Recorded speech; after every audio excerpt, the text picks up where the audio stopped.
Let's talk about this, the Galaxy S23 Ultra, because I've been using this as my main everyday phone for a little over a week now, and while you've probably already watched a million videos on this guy, I have some thoughts as well, because having taken it around San Francisco after Samsung's Unpacked launch event, and then to LA for a few days, including to the Grammys, where I had a little behind-the-scenes tour during rehearsals, and also I got to attend the Producers and Engineering Awards, which was a whole lot of fun. And by the way, all these shots were taken on the S23.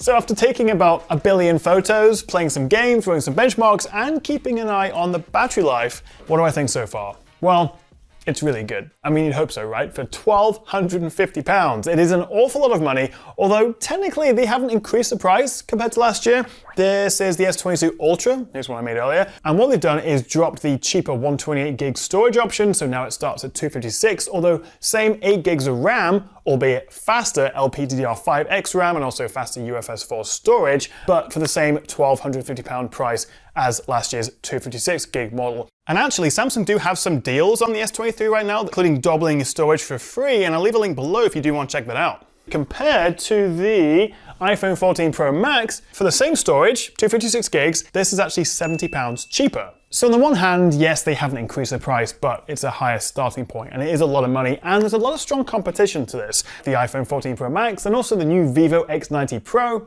and then on the slightly cheaper end with the Pixel 7 Pro, or even this, the new OnePlus 11, which starts at $729 here in the UK, or $699. Yes, this has a better camera, and the S Pen, and a few more bells and whistles, but they share the same chip, and this is 500 quid cheaper. It's a hard upsell. But putting that to one side, the headline upgrades with the S23 Ultra include the faster chip, the upgraded cameras, and also surprisingly the better battery life. Those are the big three. But as well as that, the speakers are also a lot better. They're louder, richer, we get more bass, and side by side, even though it's a little bit tricky to show on a YouTube video like this, it's a noticeable step up. Be careful who you put your faith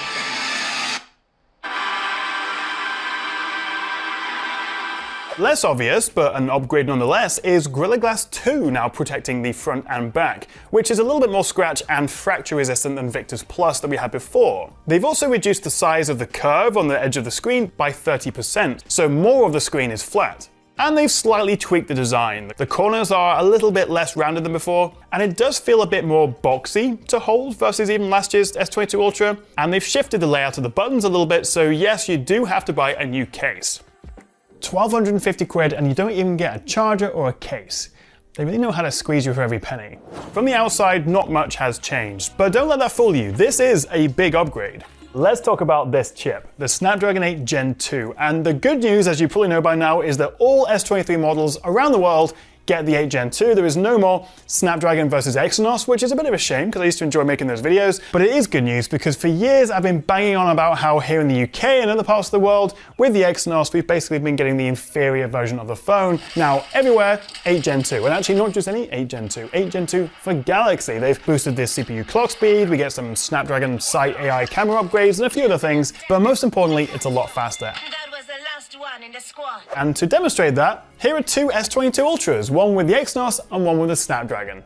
Let me show you my results from Geekbench, as well as the 20-minute 3D Mark Wildlife Extreme Stress Test. Not only are the peak scores between 50 and 70% higher, but the stability is also better than the older Snapdragon S22. But to top it all off, the S23 also used the least battery life. So, speaking of battery, despite the fact that we have the exact same size 5,000 mAh cell, and maybe a small part of me wishes that we still had the Note series and so that we could have the S23 Ultra without the S Pen and an even bigger battery. But anyway, even though the standard S23 and the Plus both have bigger batteries now, they've bumped it up by 200 mAh, it's the same size in here.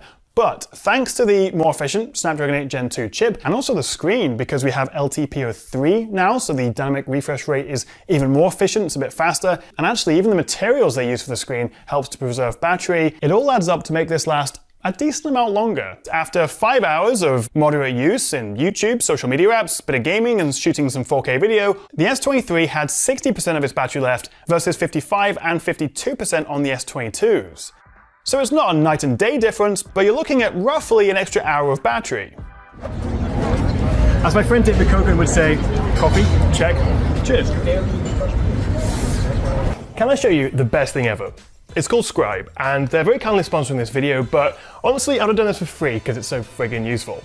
Although, don't tell them that. Scribe is a free Chrome extension, or desktop app if you prefer, and it's a really handy way of creating step-by-step guides and tutorials. For me, whenever I work with a new editor, I have to show them how to upload a video and all the tags and the settings I like on my channel. Normally I just take a bunch of screenshots and put them in a Google document and do some annotations, or a screen recording, but then it's a big file and you can't really mark it up. It's a real pain. So to save yourself a headache, try Scribe, and all you have to do is press record, just go through the process once, and it will then auto-generate a step-by-step guide, which you can then edit, you can add extra tasks, you can delete stuff, you can change the text. Try it once and I promise you there'll be a million ways you can think of using this. And I can imagine for teachers, for students, for onboarding at a new job, anything that you have to guide someone through a process, the whole thing is incredibly intuitive, and it's all completely free, and you can get started with my link in the description below. And you can also upgrade to Scribe Pro if you prefer, if you want to record both on web and your desktop. But start with a free version and create professional guides and tutorials in just a couple of minutes.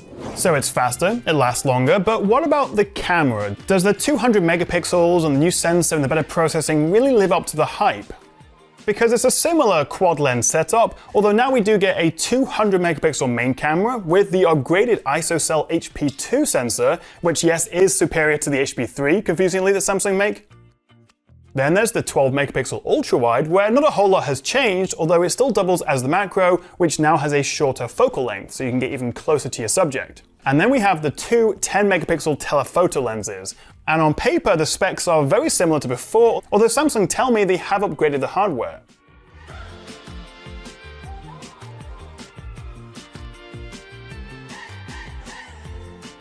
Up front, we have a new 12 megapixel selfie, which is surprisingly down from last year's 40 megapixels, but we do now get dual autofocus, and video now tops out at 8K 30 on the rear camera, up from 24 last year, although more importantly, stabilization, particularly in low light, has been significantly improved.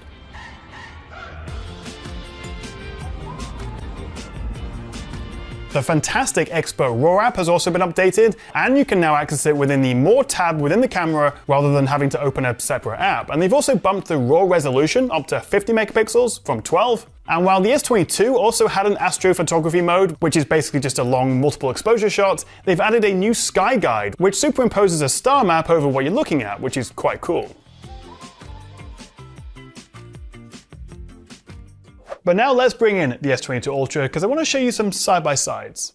Generally, the S23 has a more natural, less over-sharpened look. It's like Samsung have dialed back the processing. The S23 shots are more professional looking. Color, especially skin tones, are now much warmer and more natural. It's also generally a bit brighter, sometimes leaning towards being overexposed, especially in portraits, which can kind of ruin the shot. But then on the flip side of that, we do also see the dynamic HDR kick in more often now when you have particularly bright elements in an image, like TV screens or the sun, reducing that brightness and giving you a more evenly exposed photo. Zooming in, whether it's the 3 times, the 10 times, or even up to 30 times, which is still very usable, I've noticed subtle improvements with more detail and more accurate colors, although occasionally more noise as well. Sadly though, anything beyond 30 times all the way up to the 100 times is still unusably bad. It's not really improved here, nor were the astrophotography or the moonshots I took. Nothing's really changed there. And also, unfortunately, shutter lag doesn't seem to be significantly better. The lighting is definitely tricky, but I was trying to grab a shot of Sylvie, my cat, and she proved just as elusive on both. I couldn't get a photo in focus. As you would expect, in good light, the shutter lag was a lot faster, and I was quite impressed with how these portrait shots of the doggo came out, well, until he started shaking. However, what has really impressed me is video. I think this is the biggest upgrade for the camera overall, and in particular the stabilization. For my money, it's on par with the iPhone now, which is a huge step forward for Samsung, and is particularly noticeable in low light. Side by side, you can feel the vibration of every footprint on the S22, but while not flawless, it's much smoother now. Selfies are a bit of a mixed bag. In good light, it is noticeably better, more true-to-life colors, more detail, but then in low light, again side by side with the S22, it actually seemed to come off worse, and it struggled with the focus more, which was surprising given the new dual autofocus. Perhaps it was just having a bad day, and I do need to spend more time with the camera. Overall though, it is a decent step up in terms of the camera. Probably not enough to make me want to chuck this in the bin or, at least trade in for the S23 Ultra in terms of the camera alone, but it is a more refined camera system. And if you are happy to touch up the odd photo afterwards, you can get some incredible results. Plus, long-range zoom is still best in class. I'll definitely revisit this though in my longer term review and see how it stacks up against more of the 2023 competition. Everything else though is all very familiar. If you've used a Galaxy phone for the past couple of years, nothing's going to really shock you here. We get Android 13 with One UI 5.1 on top, which has a couple of features like new modes and routines, and it streamlines some of the privacy settings. But it's nothing groundbreaking really. What I do appreciate is that we get 4 years of Android updates guaranteed with this, and also I really don't have any complaints. Everything is easy to use and responsive and fast, although I did jump into the developer options and halve the animation times. I do that on all my Android phones to make it even nippier. And actually what I do like, because we have such a big 6.8-inch screen, if you open an app and do 2 fingers up, it opens split screen mode. And what I would recommend doing is jumping into the settings, going down to advanced features and even the labs menu. You can be tinkering for days. And I think that's one of the things I do love about the S23, especially the Ultra, is the fun, the experimenting, the pro features that you just don't get with most other phones. Dex, Windows Link, and of course the S Pen all make a return unchanged, but it's still great for pro users, and it definitely makes the S23 Ultra stand out.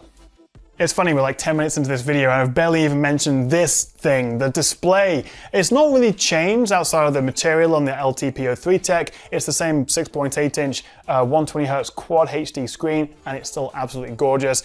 Couple of points though, it would have been nice if we had Dolby Vision HDR. Obviously it's a Samsung device, so it's not really that surprising we don't like their TVs, but it would be nice, and some other phones like the, OnePlus 11 do support Dolby Vision with the upcoming Netflix update. And the other thing is that by default it's set to the full HD resolution, which normally I keep it at to save a bit of battery, but I kind of wish there was an adaptive option or an auto switch like we have with the adaptive motion smoothness, where it changes the refresh rate, because I never really get to take advantage of that Quad HD. It's there, but I don't use it.